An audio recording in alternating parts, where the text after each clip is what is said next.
Here are some biggest changes in One Piece live adaptation compared to manga. Garp conducted Gold Roger's execution. Some of the biggest One Piece changes for the live action have to do with Garp, whose first appearance in the manga happened in chapter 92. In the One Piece live action show, Garp is the one conducting Gold Roger's execution. This is referenced again in One Piece Season 1's finale, when Garp remembers Roger's dying laughter while looking at Luffy. Garp is introduced much earlier and chases Luffy. In addition to appearing in the execution flashback, Garp plays a significant role throughout One Piece Season 1. Garp served as a sort of overarching antagonist for the Straw Hats in Netflix's One Piece. Luffy's grandfather chased the Straw Hats from Shell's town to the Kokoyasi village, which does not happen in the manga at all. In addition, Garp mentoring Kobe and Helmeppo was moved up and happened concurrently with the Straw Hats' adventures in East Blue. Luffy doesn't get sucked into a whirlpool. Present-day Luffy's introduction in the One Piece show is very similar to how it plays out in the manga, but with a few differences. Instead of facing a local sea monster and then getting sucked into a whirlpool, Luffy decides to get inside a barrel after his boat began to sink. The outcome is the same Luffy finds himself inside Alvida's ship.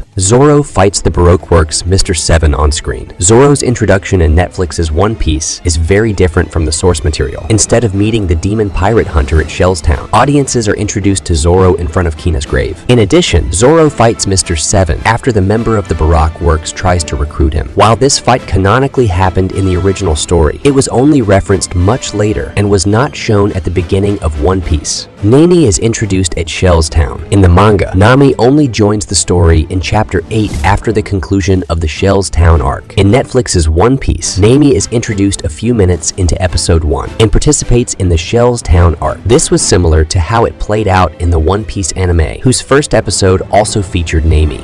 Luffy-Kobe's fight doesn't happen. Kobe has a bigger role in this portion of the story in the live-action show compared to the manga. Even his screen time is more than Usopp. While Kobe joining the Marines at Shell's town matches the source material, the fight between him and Luffy does not happen. Instead, Kobe stays with the Marines and is later interrogated by Garp. Luffy is smarter than he should be. Inaki Godoi's Luffy matched the energy and the kind-hearted aspect of the character. The One Piece live action also captured Luffy's humor. That said, Luffy is smarter in the Netflix adaptation than he is in the manga. While Godoi's Luffy was still spontaneous and naive, the character seemed more mature and intelligent compared to manga Luffy. Luffy and Kobe reunite twice in One Piece Season 1. Luffy and Kobe reunite twice after the Straw Hat pirate leaves Shell's town in the live-action show. Kobe encountered Luffy at Syrup Village, and then in the One Piece finale at Kokoyasi Village. However, in the One Piece manga, Luffy and Kobe only see each other more than 400 chapters later. Kobe had a much bigger role in this portion of the story in the live-action show compared to the manga. The Usopp pirates do no appear. Usopp's backstory and his introduction in Netflix's One Piece were very faithful to the source material. In fact, the Syrup Village episodes are among One Piece Season 1's best. That said, one significant change from the manga was that Ninjin, Tamanigi, and Paiman, the Usopp pirates, did not appear. Django does not appear, although Kuro's plan of killing Kaya right before taking over her family's wealth remained the same in Netflix's One Piece. The way it was supposed to happen was different. In the manga, Kuro of the Thousand Plans enlists Django, a hypnotist, to hypnotize Kaya. In the live action, Kuro, posing as the butler clay whore, simply manipulates Kaya into trusting him with the family business. Kuro kills Mary. Kuro attacks Mary after the latter discovers the former's true identity in both the manga and the live-action show. However, Mary dies in Netflix's One Piece Episode 4, whereas he survives in the manga. In the show, Mary's death is what leads Luffy to name their new ship the Going Merry. Johnny Yosaku do not appear. Johnny and Yosaku, Zoro's bounty hunter friends, are not in Netflix's One Piece. Originally introduced ahead of the Baratiar, Johnny and Yosaku remained close to the Straw Hats until the Arlong Park segment. Not having Johnny and Yosaku in the live-action show can be disappointing, but One Piece season preferred to focus exclusively